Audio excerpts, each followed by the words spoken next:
नमस्कार दोस्तों, राधे राधे। आज के वीडियो में अपन डिस्कस करने वाले हैं टर्नओवर के बारे में। तो बहुत सी जगह पे जो भी चैप्टर हम पढ़ते हैं उसमें अलग अलग तरीके से टर्नओवर की डेफिनेशन दी हुई है कि भैया अगर आपको रजिस्ट्रेशन करना है तो उसमें ये चीजें इंक्लूड होंगी टर्नओवर कैलकुलेट करने के लिए। अगर आप कॉम्पोजिशन के बारे में बात कर रहे हो तो वहां पे ये चीजें इंक्लूड होंगी। तो उससे क्या कंफ्यूजन क्रिएट हो जाता है जब अपन अलग अलग चैप्टर में उस चीज को पढ़ते हैं। तो मैं यहां पे आपके लिए एक वीडियो इसलिए लेके आया हूं कि वो सारे जहां जहां पे टर्नओवर हम लिंक करते हैं, अलग अलग तरीके से पढ़ते हैं, उसको मैं एक जगह पे कंपाइल करके जो भी उसमें डिफरेंसेस हैं उसको मैं आपको एक ही जगह बता दूंगा, तो सारी कंफ्यूजन खत्म हो जाएगी। अब ये कैसे हेल्पफुल होगा तो मैं आपको बताता हूं। कम से कम एक या दो क्वेश्चन में ये टर्नओवर का कुछ ना कुछ लिंक रहता है एग्जाम में, या फिर आप जो एमसीक्यूज केस सिनेरियो करने वाले हो उसके अंदर भी कहीं ना कहीं टर्नओवर का लिंक आ जाता है। तो ये वीडियो अगर आप अच्छे से समझते हो तो इससे आपको 7 से 8 नंबर का फायदा मिल सकता है एग्रीगेट टर्नओवर को समझ के ही। तो aggregate turnover, adjusted total turnover, जिस प्रकार के भी टर्नओवर हमने डिस्कस किए वो सारी बातें यहां पे करने वाला हूं मैं। ठीक है, चलिए स्टार्ट करते हैं।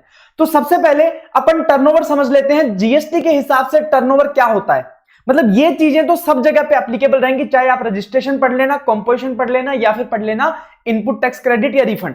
कोई भी अगर आप डेफिनेशन पढ़ोगे उसमें टर्नओवर में मेनली टर्नओवर होता क्या है, पहले ये बात करते हैं। Turnover is sales. ठीक है, आपने सेल क्या किया है। अब उसमें क्या क्या चीजें आएंगी, इसमें बोल दिया गया कि ऑल टैक्सेबल सप्लाईज, सारी टैक्सेबल सप्लाईज।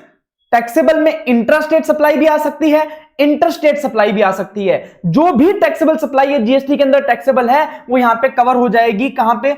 इस टर्नओवर की डेफिनेशन में कवर हो जाएगी। दूसरी बात, ऑल एग्जेम्प्ट सप्लाईज, सारी एग्जेम्प्ट सप्लाईज। अब एग्जेम्प्ट सप्लाई की जब आप डेफिनेशन पढ़ोगे तो उसके अंदर वो बोलता है कि exempt supply includes nil rated supply, non taxable supply. अब सर नील रेटेड सप्लाई क्या होती है? ऐसी सप्लाई जो टैक्सेबल तो है बट उसके सामने जब टैरिफ रेट देखते हो तो 0% दे रखा है कि जीएसटी की रेट 0% दे रखी है, तो नील रेट हो गया।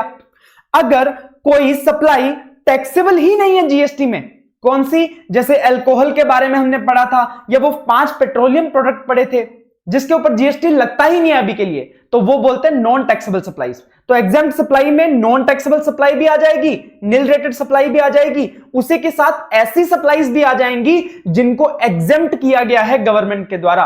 तो वो कौन सी होती है? सर हमने एग्जेम्पशन अंडर जीएसटी चैप्टर पढ़ा था, वहां पे जितनी भी सप्लाईज पड़ी थी वो कौन सी थी? एग्जेम्प्ट सप्लाई थी।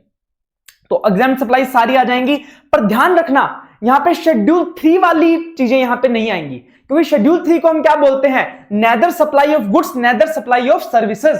इसका मतलब वो सप्लाई ही नहीं है, और जब सप्लाई ही नहीं है तो एग्जेम्प्ट सप्लाई का सवाल ही पैदा नहीं होता। तो नॉर्मली जब हम टर्नओवर कैलकुलेट करेंगे तो वहां पे शेड्यूल 3 वाली ट्रांजैक्शन को इंक्लूड नहीं किया जाएगा, क्योंकि वो सप्लाई ही नहीं होती है। उसके बाद जब हमने टैक्सेबल सप्लाई की बात करी तो इंट्रा हो, इंटर हो। अब इंटरस्टेट सप्लाई में एक्सपोर्ट भी आ जाता है। तो अगर कोई आप export of goods and services भी कर रहे हो, जिसे कि हम जीरो रेटेड सप्लाई भी बोलते हैं, या फिर एसईजेड को सप्लाई करते हो जीरो रेटेड सप्लाई भी बोलते हैं, तो उसे भी टर्नओवर में इंक्लूड किया जाएगा। अगर आपको एक्सपोर्ट करते हो, कोई जीरो रेटेड सप्लाई करते हो, तो उसे भी इसमें इंक्लूड किया जाएगा। ध्यान रखना, जीरो रेटेड सप्लाई और नील रेटेड सप्लाई में बच्चे कंफ्यूज होते हैं। नील रेटेड सप्लाई ऐसी सप्लाई होती है जो टैक्सेबल तो होती है पर उसके सामने जीएसटी का रेट कितना दिया होता है? 0 दिया होता है, तो उसे नील रेटेड सप्लाई बोलते हैं।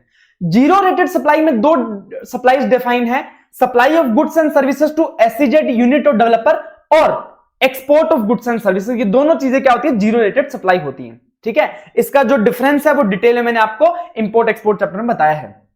उसके अलावा और क्या क्या चीजें आएंगी टर्नओवर में, तो उसके बाद बोला कि turnover between distinct person. Turnover between distinct person. Distinct person कौन होता है? मान लो मेरा एक पैन नंबर है और मैंने उस पैन नंबर पे 2 अलग अलग बिजनेस खोल रखे हैं। पैन तो मेरा सेम है पर जीएसटीएन मेरे डिफरेंट होंगे, तो वो आपस में क्या हो जाएगा? Distinct person. तो वो आपस में एक दूसरे को अगर सेल कर रहे हैं तो क्या उनके रिस्पेक्टिव टर्नओवर में आएगा? बिल्कुल आएगा, उसको भी टर्नओवर में इंक्लूड कर लिया जाएगा। अब मैंने यहां पे लिखा है only if separate GSTN is there then there will be supply, जो टर्नओवर में आएगा। और चलिए मैं इसको समझाता हूं एक एग्जांपल के साथ। जैसे मान लीजिए एक राम नाम का बंदा है, राम नाम का बंदा, इसका एक पैन है, पैन नंबर है। ठीक है, इसने अपने 2 बिजनेस खोल लिए। एक तो खोल लिया राजस्थान में, एक राजस्थान में बिजनेस खोल लिया, और एक उसने बिजनेस खोल लिया पंजाब में। अब देखो रजिस्ट्रेशन क्या होता है, स्टेट वाइज होता है, हर स्टेट में अलग रजिस्ट्रेशन लेना पड़ता है। तो राजस्थान में उसने रजिस्ट्रेशन लिया तो उसका एक जीएसटीआईएन नंबर मिला, जीएसटी नंबर 1 मान लेते हैं। और पंजाब में जब उसने रजिस्ट्रेशन करवाया तो उसका जीएसटीआईएन नंबर मिला उसे मान लो 2। पर ये दोनों बिजनेस एक ही बंदे के हैं, तो इसका मतलब ये राजस्थान वाला बिजनेस और पंजाब वाला बिजनेस आपस में क्या हो गए, डिस्टिंक्ट पर्सन। तो अब राजस्थान वाला बिजनेस अगर पंजाब वाले बिजनेस को कुछ बेचता है तो वो राजस्थान के टर्नओवर में आ जाएगा, पंजाब वाला राजस्थान को बेचता है तो वो भी टर्नओवर में आ जाएगा। इसे बोलते हैं टर्नओवर बिटवीन डिस्टिंक्ट पर्सन। पर हां, मान लीजिए कि उसका एक बिजनेस होता राजस्थान के जयपुर में और दूसरा होता राजस्थान के उदयपुर में। तो अब उसने जयपुर वाले बिजनेस को मान लीजिए principal place of business declare किया है और उदयपुर वाले बिजनेस को additional place of business declare किया है। अब देखो, जब एक ही स्टेट में दो अलग अलग बिजनेसेस हैं और उनका मैंने रजिस्ट्रेशन अलग नहीं लिया है, मैंने सिर्फ उनको एडिशनल और principal place of business declare किया है, तो इन दोनों प्लेसेस का जीएसटीएन नंबर एक ही है। अगर जयपुर वाला उदयपुर वाले को सेल करता है तो वहां पे क्या दो लोग इन्वॉल्व हैं? जीएसटी के पर्पज से वहां पे सिर्फ एक ही बंदा इन्वॉल्व है, दैट इज जीएसटीएन 1। और सप्लाई होने के लिए दो पार्टी तो चाहिए, अब एक ही पार्टी है। इसका मतलब अगर प्रिंसिपल प्लेस ऑफ बिजनेस और एडिशनल प्लेस ऑफ बिजनेस के बीच में अगर कोई सप्लाई होती है तो उसे टर्नओवर में काउंट नहीं किया जाएगा, क्योंकि वहां पे एक ही बंदा इन्वॉल्व है। ठीक है, तो ध्यान में से समझना कि टर्नओवर बिटवीन डिस्टिंक्ट पर्सन अगर सेपरेट जीएसटीएन है तभी इंक्लूड होगा, additional principal place of business के बीच में अगर कोई टर्नओवर है तो उसे इंक्लूड नहीं किया जाएगा। ये वाला पॉइंट भी हो गया। उसके बाद और क्या क्या आएगा सर टर्नओवर में? अब थोड़ा क्लैरिफिकेशन सा चीज है। एक प्रिंसिपल है, उसने अपने गुड्स को भेजा जॉब वर्कर के यहां, ठीक है, कि भैया इस गुड्स पे काम करना और काम करके तैयार कर दे तू इस गुड्स को। तो जॉब वर्कर उसके ऊपर क्या करेगा? जॉब वर्क करेगा। अब गुड्स पड़ा था जॉब वर्कर के यहां, प्रिंसिपल ने सोचा यार मैं गुड्स को जॉब वर्कर के यहां से उठा के अपने यहां पे लेके आऊंगा और फिर मैं कस्टमर को सेल करूंगा, तो इतना बड़ा ट्रांजैक्शन क्यों करना है? मैं ऐसा करता हूं, जॉब वर्कर के पास जो गुड्स तैयार पड़ा है मैं जॉब वर्कर के प्लेस से डायरेक्टली कहां पे भेज देता हूं? कस्टमर के प्लेस पे भेज देता हूं। तो अब जो गुड्स जॉब वर्कर के यहां पे प्रिंसिपल का गुड पड़ा था वो उसने वहीं से कस्टमर को सेल कर दिया। तो अब बताओ ये टर्नओवर जॉब वर्कर के यहां पे आएगा या प्रिंसिपल के टर्नओवर में इंक्लूड होगा? तो बात एक ध्यान रखनी पड़ेगी, भले ही मैंने गुड्स वहां पे जॉब वर्कर के वहां पड़ा था, मैंने बेच दिया, बट गुड्स किसका था? प्रिंसिपल का ही था। तो ये टर्नओवर भी किसका होगा? प्रिंसिपल का ही टर्नओवर होगा। तो प्रिंसिपल ने जो गुड्स जॉब वर्कर के यहां से डायरेक्टली सेल कर दिया उसे भी प्रिंसिपल के ही टर्नओवर में इंक्लूड किया जाएगा। ये बात आपको ध्यान में रखनी है। जॉब वर्कर के टर्नओवर में सिर्फ एक चीज आएगी, जो उसने जॉब वर्क करने के चार्जेस लिए हैं वो जॉब वर्कर के डेफिनेशन में, एग्रीगेट टर्नओवर के डेफिनेशन में आ जाएगा। चलिए उसके बाद अब कुछ चीजों को एक्सक्लूड किया गया टर्नओवर से, हमेशा एक्सक्लूड होंगी। कौन सी चीजें? ऐसी चीजें कौन सी हैं जो हमेशा टर्नओवर से बाहर रखी गई हैं, टर्नओवर में इंक्लूड नहीं किया जाएगा? वो है सबसे पहले GST and GST compensation cess, मतलब ऐसे टैक्सेस जो जीएसटी के अंदर लग रहे हैं। कौन कौन से लग रहे हैं? इंटीग्रेटेड जीएसटी लग रहा है, सीजीएसटी लग रहा है, एसजीएसटी लग रहा है, यूटीजीएसटी लग रहा है, या फिर जीएसटी कंपनसेशन सेस। तो ये जो जीएसटी के अंदर जितने भी टैक्सेस लग रहे हैं उसको इंक्लूड नहीं किया जाएगा टर्नओवर के अंदर, उसे टर्नओवर में नहीं रखा जाएगा। अरे भैया जीएसटी की बात करें तो जीएसटी को ही टर्नओवर में कैसे रख सकते हैं? नहीं रख सकते। तो इस GST and GST compensation cess को टर्नओवर की डेफिनेशन से बाहर कर दिया गया है। दूसरी बात, हमने रिवर्स चार्ज मैकेनिज्म का कंसेप्ट पढ़ा था कि अगर मैं कोई चीज परचेज करता हूं तो मैं उसका रेसिपिएंट हूं, और गवर्नमेंट ने अगर बोला कि इसके ऊपर आरसीएम लगेगा तो उसके ऊपर टैक्स कौन पे करेगा? मैं पे करेगा, रेसिपिएंट। तो क्या मैंने जो चीजें परचेज करी हैं जिसके ऊपर मैंने टैक्स पे किया है, क्या मैं वो अपने टर्नओवर में काउंट कर सकता हूं? बिल्कुल नहीं। क्यों? क्योंकि गवर्नमेंट ने आपको टैक्स पे करने के लिए बोला है, पर सेल किसने किया है? सामने वाले व्यक्ति ने सेल किया है, तो वो टर्नओवर भी उस सामने वाले व्यक्ति में आएगा। मैंने तो उन चीजों को परचेज किया है, परचेज कभी भी टर्नओवर में नहीं आता। तो अगर आप कोई इनवर्ड सप्लाई ले रहे हो विच इज परचेज, जिसपे भले ही आपने आरसीएम में टैक्स पे किया हो, उसे आप टर्नओवर में इंक्लूड नहीं कर सकते हैं। ये बात समझ में आती है? ये थी नॉर्मल जनरल डेफिनेशन जो मैंने आपको बताई, जो कि यहां पे कवर होती है एग्रीगेट टर्नओवर की। अब मैं इसमें चैप्टर स्पेसिफिक पॉइंट्स ले आता हूं ताकि आपको जो कंफ्यूजन रहता है ना कि सर यहां पे तो ये हो रहा है, यहां पे ये हो रहा है, सर यहां पे ये हो रहा है, तो करें क्या? तो वो मैं आपकी कंफ्यूजन अब दूर कर देता हूं। ठीक है, सबसे पहले रजिस्ट्रेशन चैप्टर की अगर बात करें, ठीक है, तो उसमें सबसे पहले अपन पॉइंट वाइज चलते हैं कि सर जो जीएसटी वाले टैक्सेस थे उनको तो हमने टर्नओवर से बाहर कर दिया, पर जीएसटी के अलावा जो टैक्सेस हैं, जैसे एक्साइज हो गया, वैट हो गया, सीएसटी हो गया, ये सारे टैक्सेस का क्या करें? क्योंकि कुछ गुड्स पे तो अभी भी लग रहे हैं ये लोग, तो ये टैक्सेस का क्या करना है, इन्हें टर्नओवर में लेना है या नहीं लेना है? तो बोला गया कि रजिस्ट्रेशन चैप्टर की अगर बात कर रहे हो तो वहां पे टैक्सेस अदर देन जीएसटी को इंक्लूड किया जाएगा। अगर आप रजिस्ट्रेशन चैप्टर की बात कर रहे हो तो टैक्सेस अदर देन जीएसटी को आप इंक्लूड करोगे टर्नओवर में।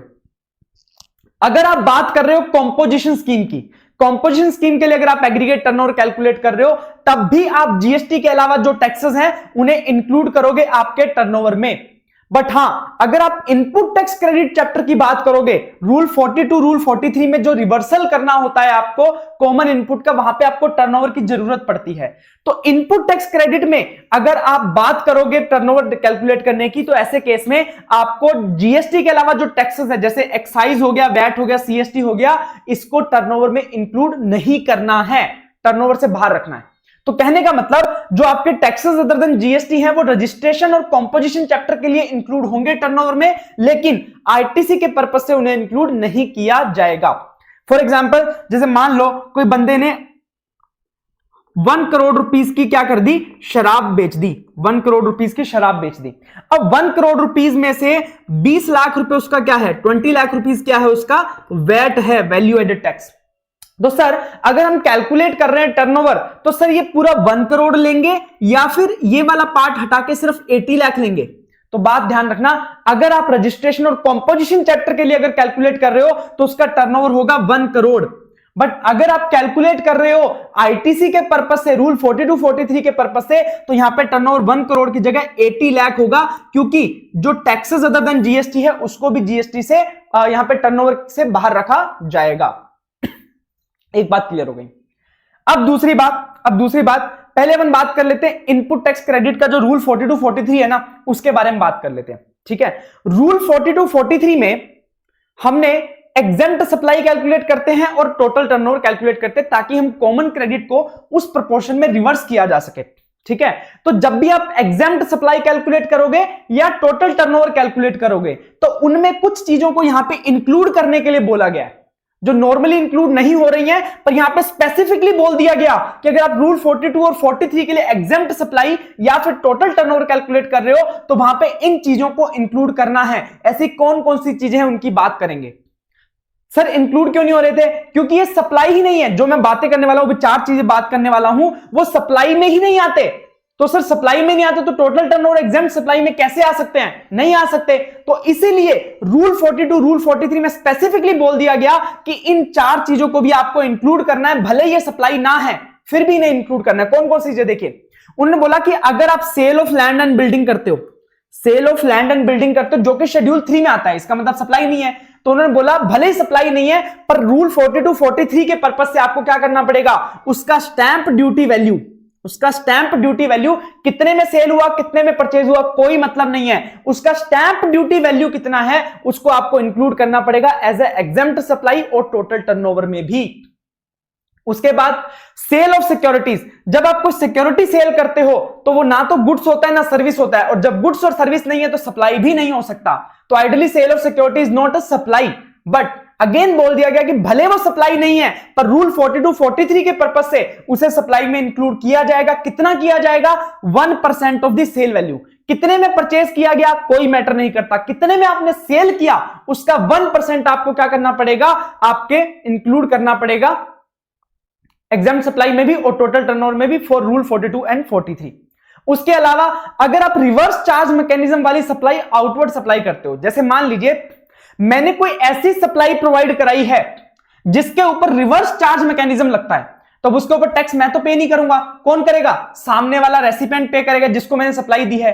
तो बोला गया कि आपने सेल तो किया है, भले ही टैक्स सामने वाला पे कर रहा है, तो अगर मैंने सेल किया है तो इसको इंक्लूड किया जाएगा टर्नओवर में भी, और क्योंकि मैं इसके ऊपर टैक्स पे नहीं कर रहा, सामने वाला पे कर रहा है, तो ये मेरी एग्जेम्प्ट सप्लाई में भी काउंट होगा फॉर रूल 42 43। अगर आप कोई सेल करते हो, आउटवर्ड सप्लाई करते हो जिसके ऊपर रिवर्स चार्ज मैकेनिज्म लग रहा है, तो उसे एग्जेम्प्ट सप्लाई में भी काउंट किया जाएगा, टोटल टर्नओवर में भी काउंट किया जाएगा for the purpose of rule 42 and 43। उसके बाद एक और चीज कि आप को एक और चीज पढ़ाई थी मैंने शेड्यूल 3 में कि मान लीजिए आपका कोई सामान पड़ा है कस्टम के वेयर हाउस में, कस्टम के वेयर हाउस में आपका सामान पड़ा है और उसको आपने कस्टम के वेयर हाउस में ही सेल कर दिया, तो वो आइडली सप्लाई नहीं होता है, neither supply of goods neither supply of service, ये ऐसा शेड्यूल 3 में लिखा है। बट यहां पे बोल दिया गया कि अगर आपने कस्टम के वेयरहाउस में पड़े सामान को वहीं पे बेच दिया, भले ही वो सप्लाई नहीं होता, लेकिन रूल 42 43 के लिए उसे एग्जेम्प्ट सप्लाई में और टोटल टर्नओवर दोनों में काउंट किया जाएगा। कितना किया जाएगा? जितनी उसकी वैल्यू है ड्यूटी फ्री शॉप पे। ड्यूटी फ्री शॉप्स होती हैं, इनकमिंग जो पैसेंजर होते हैं, बाहर से लोग आते हैं एयरपोर्ट पे, इंटरनेशनल एयरपोर्ट पे, तो वहां पे ड्यूटी फ्री शॉप्स होती हैं जहां पे उनको बिना ड्यूटी फ्री उनको क्या सामान मिलता है। तो वो ड्यूटी फ्री शॉप में उन सामान का कितना वैल्यू है, उस वैल्यू को इंक्लूड किया जाएगा एग्जेम्प्ट सप्लाई में भी और टोटल टर्नओवर में भी। ध्यान रखना सिर्फ उन चीजों को जिनको आपने कस्टम के वेयरहाउस में पड़े हुए बेचा है, कस्टम में के वेयरहाउस में पड़ा था वहीं से बेच दिया, ठीक है, उन चीजों को भी यहां पे इंक्लूड किया जाएगा। तो कौन सी 4 चीजें? लैंड एंड बिल्डिंग का stamp duty value, sale of security का 1%, outward supply under RCM, and जो आपने कस्टम वेयरहाउस में पड़ा हुआ सामान बेचा है उसको इंक्लूड किया जाएगा एग्जेम्प्ट सप्लाई में भी और टोटल टर्नओवर में भी, फॉर द पर्पस ऑफ, ध्यान रखना सिर्फ for the purpose of rule 42 and 43 input tax credit chapter में। उसके बाद कुछ चीजें हैं और एक्सक्लूड करने के लिए बोला है। देखो अब एक चीज आती है इंटरेस्ट ऑन लोन, डिपॉजिट और एडवांस। अगर आपने कोई लोन दे रखा है, डिपॉजिट करवा रखा है, एडवांस दे रखा है, तो उसके ऊपर आपको कुछ इंटरेस्ट आता है। जैसे मान लीजिए किसी बिजनेस ने एफडी करवा रखी है बैंक के पास, तो उसके ऊपर उसे इंटरेस्ट आ रहा होगा, तो क्या उस इंटरेस्ट को भी सेल माना जाएगा? क्या उस इंटरेस्ट को भी टर्नओवर का पार्ट माना जाएगा? बिल्कुल, सप्लाई तो है, आपको उसको कंसिडरेशन मिल रहा है, सप्लाई है और सप्लाई है। बट अगर आपने एग्जेम्पशन चैप्टर पढ़ा हो, एग्जेम्पशन चैप्टर पढ़ा हो, तो एग्जेम्पशन चैप्टर में हमने क्या बोला था कि भैया जो सेल ऑफ जो interest on loan, deposit, advance होता है वो क्या होता है? एग्जेम्प्ट होता है। तो वो क्या हो गई? एग्जेम्प्ट सप्लाई होगी। और एग्जेम्प्ट सप्लाई भी टर्नओवर में तो आती है, एग्जेम्प्ट सप्लाई भी टर्नओवर में आती है। तो इसका मतलब interest on loan, deposit, advance भी किस में आ जाएगा? टर्नओवर में आ जाएगा। ध्यान रखना, for the purpose of registration, for the purpose of registration. Composition scheme के लिए जब आप टर्नओवर कैलकुलेट करोगे तो वहां पे बोल दिया गया कि आपका जो interest on loan, deposit, advance है उसको टर्नओवर में लेने की जरूरत नहीं है। आइडली आना चाहिए, आइडली क्योंकि वो एग्जेम्प्ट सप्लाई है तो टर्नओवर में इंक्लूड होगा, तो interest on loan, deposit, advance turnover में इंक्लूड होगा। बट कॉम्पोजिशन स्कीम वाले टर्नओवर में स्पेसिफिकली बोल दिया कि आपको इसे एग्जेम्प्ट सप्लाई में या टोटल टर्नओवर में नहीं लेना है, तो ये टर्नओवर में नहीं आएगा interest on loan, deposit, advance. किसके लिए? कॉम्पोजिशन स्कीम के लिए। पर रजिस्ट्रेशन पर्पस से अगर आप कैलकुलेट कर रहे हो आपका टर्नओवर, तो उसमें इंटरेस्ट भी कैलकुलेट किया जाएगा, ऐड किया जाएगा। उसके साथ ही रूल 42 43 में आईटीसी में क्या होगा सर? इंटरेस्ट का। तो आईटीसी में भी इंटरेस्ट को बोला है कि उसे आपको एग्जेम्प्ट सप्लाई में इंक्लूड नहीं करना है। Ideally interest on loan, deposit, advance क्या होता है? एग्जेम्प्ट सप्लाई होती है। तो रूल 42 43 में जब आप ऊपर ई लिखोगे, एग्जेम्प्ट सप्लाई लिखोगे, तो इस एग्जेम्प्ट सप्लाई में इंटरेस्ट को काउंट नहीं करना है, इंटरेस्ट को काउंट नहीं करना है। पर साथ ही साथ है कि इसको टोटल टर्नओवर में आप काउंट करोगे for the purpose of ITC. तो रजिस्ट्रेशन चैप्टर में तो आपको इसको टर्नओवर में काउंट करना है, कॉम्पोजिशन चैप्टर में इसको टर्नओवर में काउंट नहीं करना है, और रूल 42 43 के लिए क्या करना है आपको कि एग्जेम्प्ट सप्लाई में तो इसे काउंट नहीं करना, पर टोटल टर्नओवर में इसको काउंट करना है। ध्यान रख लेना, जब भी आप ये फॉर्मूला लगाओगे, इंटरेस्ट का अगर अमाउंट है तो उसे एग्जेम्प्ट सप्लाई में मत ले लेना, बट टोटल टर्नओवर में आपको लेना है, ये बात आपको ध्यान में रखनी है।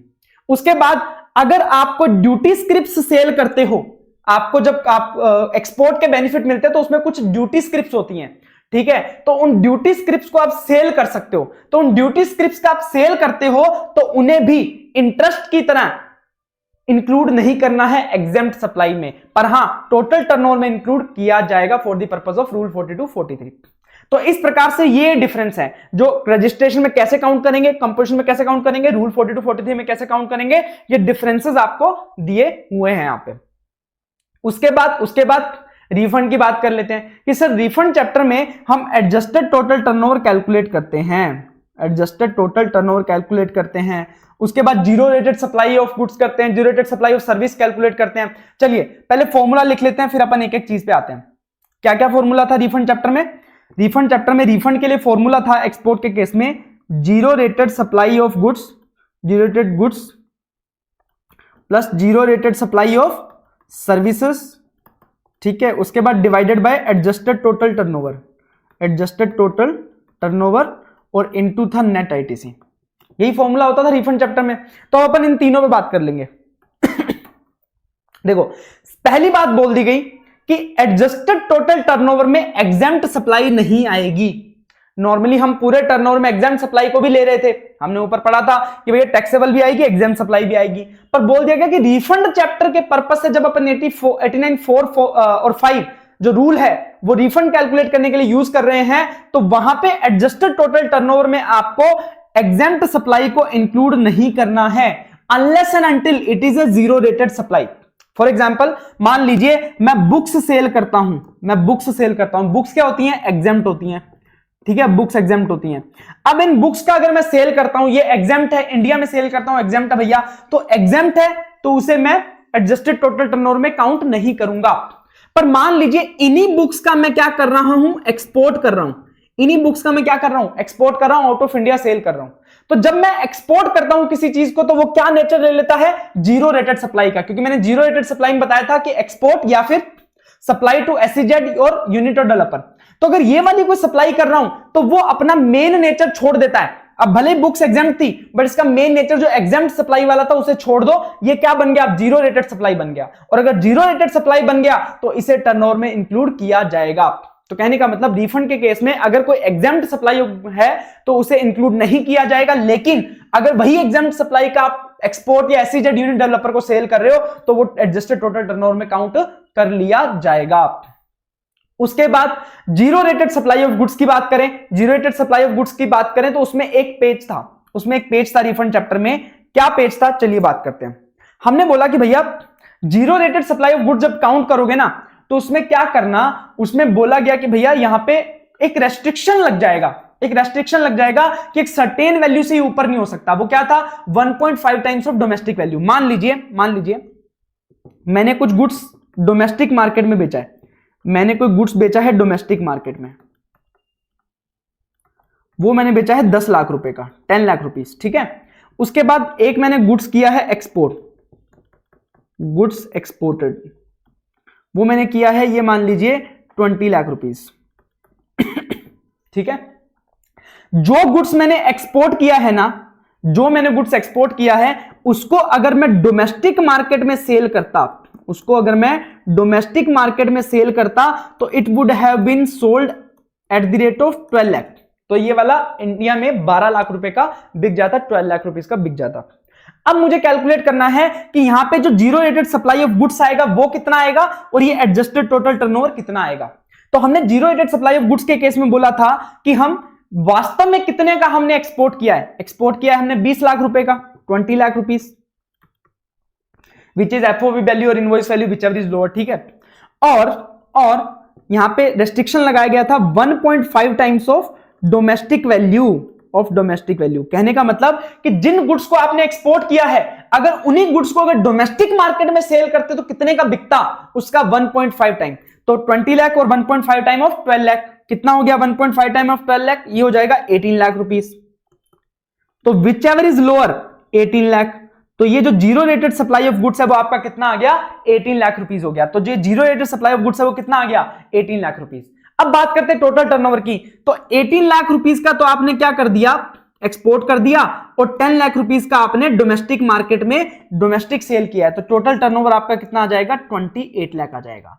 तो कहने का सिर्फ पर्पस यही था कि एक बार आपने एक्सपोर्ट वाले वैल्यू को किसी वैल्यू पे रेस्ट्रिक्ट कर दिया, आपने न्यूमरेटर में वो रेस्ट्रिक्टेड वैल्यू ली है, तो डिनोमिनेटर में भी उसके लिए आपको क्या लेना पड़ेगा? रेस्ट्रिक्टेड वैल्यू लेना पड़ेगा।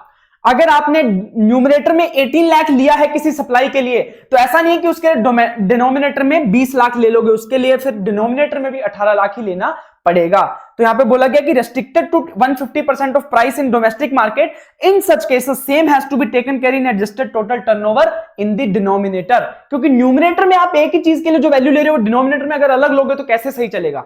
वो सही नहीं होगा। तो ये चीज करना है आपको zero rated supply of goods के केस में।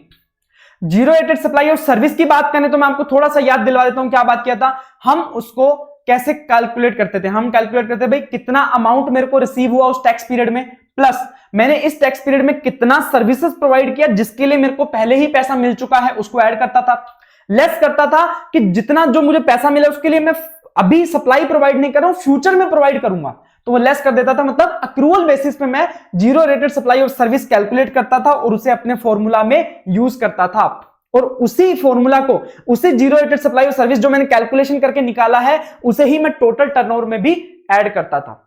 ठीक है, तो इस प्रकार से zero rated supply of service calculate होता था for the purpose of refund rule 8945।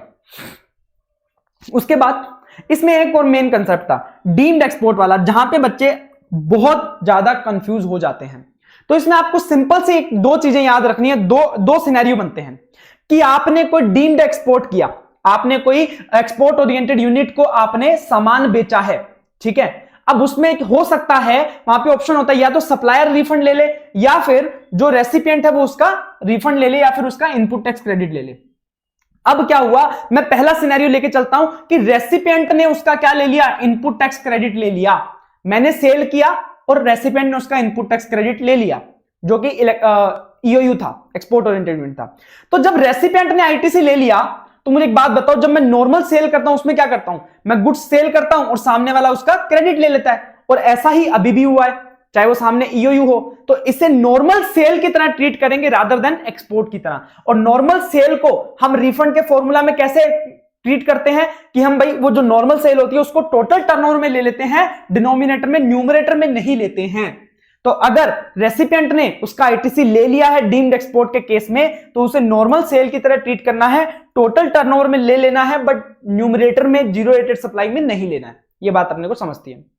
दूसरी बात, अगर मान लीजिए मैंने सेल किया किसी को और उसके ऊपर मैंने मेरा रिफंड अलग से ले लिया, उस सेल के ऊपर जो मैंने सेल किया किसी व्यक्ति को, डीम्ड एक्सपोर्ट बोलते हैं, उसके ऊपर रिफंड मैं खुद भी ले सकता हूं।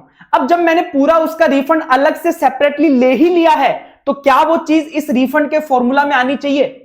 क्योंकि मैं उस पर ऑलरेडी रिफंड ले चुका हूं सेपरेटली, क्या उसे इस रिफंड फॉर्मूला में लेना चाहिए? नहीं लेना चाहिए, क्योंकि उसको मैंने ऑलरेडी सेपरेटली रिफंड ले लिया है। तो उस ट्रांजैक्शन को आपको फुल्ली इग्नोर करना है रिफंड के फॉर्मूला से। तो कहने का मतलब उस ट्रांजैक्शन को ना तो आप एडजस्टेड टोटल टर्नओवर में लोगे, ना ही आप उसको जीरो रेटेड सप्लाई टर्नओवर में लोगे, न्यूमरेटर में। दोनों जगह में अगर इंक्लूड है तो उसे लेस कर देना, अगर इंक्लूड नहीं है तो मत करना इंक्लूड उसे। तो उसे सब जगह से इग्नोर करना है। उसके रिलेटेड जो आईटीसी होगा उसको भी नेट आईटीसी में से इग्नोर कर देना है। ये रिफंड के फॉर्मूला में टर्नओवर का ट्रीटमेंट होता है। तो ये रिफंड चैप्टर के लिए जो टर्नओवर का स्पेशल ट्रीटमेंट था वो मैंने आपको यहां पे समझाया, ठीक है, रिफंड चैप्टर के लिए। अब बात कर लेते हैं कुछ स्पेशल पॉइंट है टर्नओवर के रिलेटेड। जो स्पेशल पॉइंट है टर्नओवर के रिलेटेड कहां पे, देखो, एक तो दिक्कत आती है सर प्रिंसिपल एजेंट के रिलेशनशिप में। जब प्रिंसिपल और एजेंट का रिलेशनशिप आता है तो सर वहां पे ना टर्नओवर प्रिंसिपल में इंक्लूड करे, एजेंट में इंक्लूड करे, किसमें कितना करें, यह चीज हमें समझ नहीं आ रही सर। तो इसको ये ध्यान से सुन लेना, इस वीडियो को, आपके दिमाग से ये निकलेगा नहीं, ठीक है। सबसे पहले जब समझते हैं जीएसटी में प्रिंसिपल और एजेंट होता कौन है। देखो, जीएसटी में सिंपल सा लॉजिक है कि अगर मैं गुड्स सेल करता हूं, ठीक है, मैंने मेरे एजेंट को बोला कि भैया तू मेरा गुड्स सेल करवा, ठीक है। अब मैंने उसको बोलता हूं कि भैया मैं गुड्स तेरे को भेजूंगा, तू अपना इनवॉइस इशू करना। प्रिंसिपल गुड्स बेचेगा एजेंट को, एजेंट अपने नाम से इनवॉइस इशू करेगा कस्टमर को, तो उसे तो जीएसटी में एजेंट बोलेंगे। अब मान लो कि प्रिंसिपल डायरेक्टली कस्टमर को इनवॉइस इशू कर रहा है, बीच में एजेंट अपने नाम से कोई भी इनवॉइस इशू नहीं कर रहा है, तो पूरे ट्रांजैक्शन में एजेंट आया ही नहीं, जीएसटी के पर्पज से वहां पे एजेंट है ही नहीं। तो अगर प्रिंसिपल एजेंट रिलेशनशिप शेड्यूल 1 में कब फॉल करती है जीएसटी के अंदर, only if invoice is issued on agents name. अगर एजेंट ने खुद के नाम से कोई इनवॉइस इशू किया है तो उसे शेड्यूल 1 में काउंट किया जाएगा, मतलब एजेंट माना जाएगा, अदरवाइज उसे एजेंट नहीं माना जाएगा अगर प्रिंसिपल खुद के नाम से इनवॉइस इशू करता है। तो दोनों ट्रांजैक्शंस में कैसे टर्नओवर को किसके टर्नओवर में इंक्लूड करना है, यह बात अपन एग्जांपल के साथ समझते हैं। मान लीजिए मिस्टर श्याम एक प्रिंसिपल है, ठीक है, जिसका सामान बेचने का धंधा है। अब उसे सामान बेचना था तो उसने क्या किया, एक एजेंट अपॉइंट किया मिस्टर हरी, ठीक है। उसको सामान बेचा कितने का, 10 लाख रुपए का सामान बेचा, 10 लाख रुपए का सामान बेचा। देखो, जब प्रिंसिपल और एजेंट के बीच में कोई ट्रांजैक्शन होती है तो उसका वैल्यूएशन किससे करते हैं, रूल 29 से। तो मैंने रूल 29 के अकॉर्डिंग वैल्यू बता रहा हूं आपको, 10 लाख रुपीस की वैल्यू आ रही है, ठीक है, 10 लाख रुपीस की वैल्यू आ रही है। उसके बाद मिस्टर हरी एजेंट जो है, एजेंट अपने नाम से इनवॉइस इशू करता है किसको? कंज्यूमर को। कितने का? 12 लाख रुपए का गुड्स सेल करता है, 12 लाख रुपीस का गुड्स सेल करता है। ठीक है, तो अब उसके अलावा मिस्टर हरी श्याम से 1 लाख रुपए का क्या चार्ज कर रहा है? कमीशन चार्ज कर रहा है। हरी ने बोला भैया मैं तेरा सामान बिकवा रहा हूं, अब मुझे इस पे कमीशन भी चाहिए, तो हरी ने 1 लाख रुपए का क्या कर लिया? कमीशन चार्ज कर लिया। ठीक है, तो 3 चीजें हुई। पहले मिस्टर श्याम जो प्रिंसिपल था उसने एजेंट को सामान बेचा 10 लाख रुपए का एज पर रूल 29 वैल्यूएशन। फिर हरी ने जो एजेंट था उसने कंज्यूमर को माल बेचा 12 लाख रुपए का, और हरी ने एक कमीशन चार्ज किया प्रिंसिपल से 1 लाख रुपए का। अब सबसे पहले मुझे बात बताओ, यहां पे मिस्टर हरी ने अपने नाम से इनवॉइस इशू किया है, तो यहां पे इसे एजेंट माना जाएगा क्योंकि हरी ने कंज्यूमर को अपने नाम से इनवॉइस इशू किया। तो श्याम का अगर टर्नओवर कैलकुलेट करे, प्रिंसिपल का टर्नओवर अगर कैलकुलेट करे तो क्या होगा? उसने सिर्फ ये 10 लाख रुपए का सामान बेचा है किसको? एजेंट को। तो इसका टर्नओवर कितना हो जाएगा? 10 लाख रुपए हो जाएगा प्रिंसिपल का। प्रिंसिपल का टर्नओवर हो जाएगा 10 लाख रुपए जो उसने सामान बेचा हरी को, और वो किससे कैलकुलेट हुआ? रूल 29 से कैलकुलेट हुआ है। अब हरी ने उसी सामान को कंज्यूमर को, मतलब एजेंट ने कंज्यूमर को 12 लाख रुपए का बेच दिया, तो एक तो ये टर्नओवर एजेंट के टर्नओवर में काउंट हो जाएगा 12 लाख रुपीस जो एजेंट ने आगे सेल किया कंज्यूमर को। उसके साथ ही उसने जो कमीशन की सर्विसेज दी हैं, सेल ऑफ सर्विसेज किया है, कमीशन की सर्विसेज दी हैं किसको? प्रिंसिपल को, वो भी इसके टर्नओवर में काउंट हो जाएगा। तो 1 लाख रुपीस ये भी टर्नओवर में आ जाएगा। तो मिस्टर हरी जो एजेंट है उसका टर्नओवर हो जाएगा 13 लाख रुपीस, और मिस्टर श्याम का टर्नओवर हो जाएगा 10 लाख रुपए, 10 लाख रुपीस। ठीक है, इस प्रकार से आपको काउंट करना है। दूसरा एग्जांपल ले लेते हैं कि मिस्टर श्याम जो प्रिंसिपल है उसने क्या किया? सेल किया goods of rupees 12 lakh to consumer. उसने कंज्यूमर को डायरेक्टली 12 लाख रुपए का सामान बेच दिया।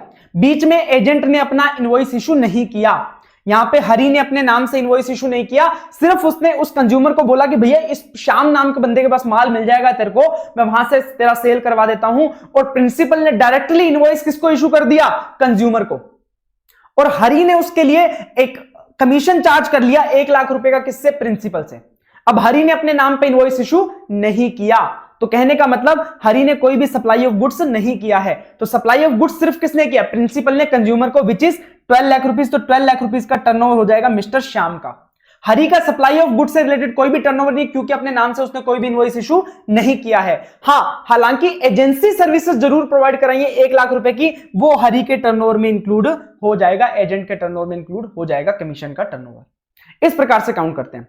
अब यहां पे ही एक और कंसेप्ट आता है कि भैया इंटरेस्ट अगर कंज्यूमर से रिकवर किया है, कंज्यूमर से। अब मान लो ये जो हरी है, ठीक है, फर्स्ट एग्जांपल में चलते हैं जहां पे हरी ने अपने नाम से इनवॉइस इशू किया है। तो अब हरी क्या है, इसने बोला, प्रिंसिपल को बोला कि भैया तेरा पैसा मैं टाइम पे दे दूंगा, कंज्यूमर से अगर पैसा लेट आया तो वो मेरी सरदर्दी। तो अब कंज्यूमर ने पैसे देने में लेट कर दिया, तो हरी ने कंज्यूमर से कुछ पैसा चार्ज किया है, इंटरेस्ट रिकवर किया है by del credere agent from the customer. तो अगर इंटरेस्ट चार्ज किया है कस्टमर से एजेंट ने, तो देखना पड़ेगा क्या एजेंट ने खुद के नाम से इनवॉइस इशू किया था। अगर खुद के नाम से इनवॉइस इशू किया था तो भैया उस एजेंट ने सप्लाई ऑफ गुड्स किया था उस कंज्यूमर को, और उसकी लेट पेमेंट के लिए उसने क्या चार्ज किया है? इंटरेस्ट चार्ज किया है। तो हमने बात किया था वैल्यू ऑफ सप्लाई चैप्टर में कि अगर आप इंटरेस्ट चार्ज करते हो for the late payment of any supply of goods और सर्विसेज, तो उसे वैल्यू ऑफ सप्लाई में इंक्लूड किया जाता है। तो कहने का मतलब अगर डेलक्रेज एजेंट खुद के नाम से इनवॉइस इशू करता है और कस्टमर से इंटरेस्ट भी रिकवर कर रहा है, तो उसे उसकी वैल्यू ऑफ सप्लाई में इंक्लूड किया जाएगा, और उस इंटरेस्ट वाले पार्ट को उस एजेंट के टर्नओवर में इंक्लूड किया जाएगा। बट मान लो एजेंट कोई भी इनवॉइस इशू नहीं करता है अपने नाम से, तो मतलब एजेंट और कंज्यूमर के बीच में कोई भी सप्लाई ऑफ गुड्स नहीं हुआ है, बट फिर भी इंटरेस्ट मिल रहा है एजेंट को, तो इसका मतलब एजेंट को इंटरेस्ट मिल रहा है on loan deposit advance which is exempt. तो ये वाला जो इंटरेस्ट रहेगा वो एग्जेम्प्ट होगा, ये एग्जेम्प्ट होगा। ये बात आपने को समझनी है। तो ये कंसेप्ट आपको अच्छे से मैंने एग्जांपल के साथ समझाया है। कभी भी आपको एजेंट या प्रिंसिपल का टर्नओवर कैलकुलेट करना होगा तो बस इस एग्जांपल के साथ चले जाना, आपका कहीं पे भी वो अटकेगा नहीं। ठीक है, उसके बाद 2 बातें और ध्यान रखना कि भैया इलेक्ट्रॉनिक कॉमर्स ऑपरेटर वाला जब पॉइंट आता है, हमने बोला कि भैया गवर्नमेंट के पास पावर है कि वो नोटिफाई कर सकता है कि इलेक्ट्रॉनिक कॉमर्स ऑपरेटर टैक्स पे करेगा कुछ सप्लाईज के ऊपर। ठीक है, तो ऐसी नोटिफाइड सर्विसेज कौन सी थी? पैसेंजर ट्रांसपोर्टेशन हो गया, रेस्टोरेंट हो गया, तो 4-5 सर्विसेज थी। अब उसके ऊपर पूरा का पूरा टैक्स कौन पे कर रहा है? Electronic commerce operator. तो क्या सर वो टर्नओवर इलेक्ट्रॉनिक कॉमर्स ऑपरेटर का टर्नओवर है? नहीं बॉस, वो टर्नओवर है मेन सप्लायर का जिसने इलेक्ट्रॉनिक कॉमर्स ऑपरेटर के प्लेटफॉर्म पे आके सेल किया है, तो वो टर्नओवर ईसीओ का नहीं होता। Any services provided through eco shall be considered in the aggregate turnover of supplier, note the eco. तो वो मेन सप्लायर के टर्नओवर में काउंट होगा, इलेक्ट्रॉनिक कॉमर्स ऑपरेटर के टर्नओवर में काउंट नहीं होगा। दूसरी बात, एक और बात ध्यान रखना, जैसे इनपुट टैक्स क्रेडिट के केस में, इनपुट टैक्स क्रेडिट के केस में हमने बोला था कि भैया जो वैट, एक्साइज या सीएसटी होता है, जो जीएसटी के अलावा टैक्सेस होते हैं, उसे टर्नओवर से एक्सक्लूड किया जाता है। वैसे ही इनपुट सर्विस डिस्ट्रीब्यूशन का जब कंसेप्ट आता है, वहां पे हमें टर्नओवर चाहिए होता है to distribute the input services का आईटीसी। तो ऐसे केस में भी, वहां पे भी जब आप टर्नओवर कैलकुलेट करोगे तो उसमें एक्साइज, वैट, सीएसटी वाले जो टैक्सेस हैं, टैक्सेस अदर देन जीएसटी, उनको इंक्लूड नहीं किया जाएगा। तो इन बातों का आपको ध्यान रखना है। तो मैंने आपको पहले बेसिक टर्नओवर की डेफिनेशन बताई, अब उसके बाद हर चैप्टर में अलग अलग ट्रीटमेंट कैसे होता है, उसके बाद रिफंड में क्या स्पेशल प्रोविजंस हैं, उसके बाद प्रिंसिपल एजेंट के क्या स्पेशल है और कुछ स्पेशल पॉइंट्स। अब बहुत ही इंपॉर्टेंट एक चीज, बहुत से बच्चों के दिमाग में डाउट रहता है कि सर एग्रीगेट टर्नओवर हम जब वर्ड यूज करते हैं, एग्रीगेट टर्नओवर हम वर्ड यूज करते हैं वर्सेस जो हम turnover in state word use करते हैं, सर दोनों में फर्क क्या है? सर दोनों में फर्क क्या है?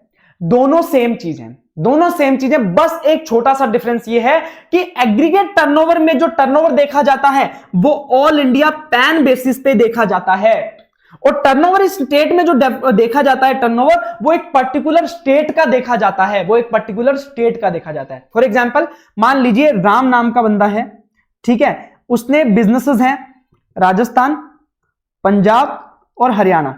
राजस्थान का टर्नओवर है 20 लाख, पंजाब का टर्नओवर 30 लाख और हरियाणा का टर्नओवर है 40 लाख। तो ये टोटल जब मिला लोगे ना, this is called aggregate turnover. Pan basis पे पूरे इंडिया में आपका टर्नओवर कितना है, तो ये हो गया 90 लाख एग्रीगेट टर्नओवर। बट अगर हम टर्नओवर इन स्टेट की बात कर रहे हैं तो हम हर स्टेट के लिए डिफरेंट काउंट करेंगे कि राजस्थान वाले का कितना टर्नओवर इन स्टेट है 20 लाख, पंजाब वाले का 30 लाख, हरियाणा वाले का 40 लाख। इस प्रकार से ये फर्क होता है और कुछ भी फर्क नहीं होता है, कैलकुलेट करने का तरीका बिल्कुल सेम होता है। तो ये मैंने आपको एग्रीगेट टर्नओवर जहां पे भी टर्नओवर यूज हो रहा था, मैंने वहां पे आपको ये क्लैरिटी दे दी है।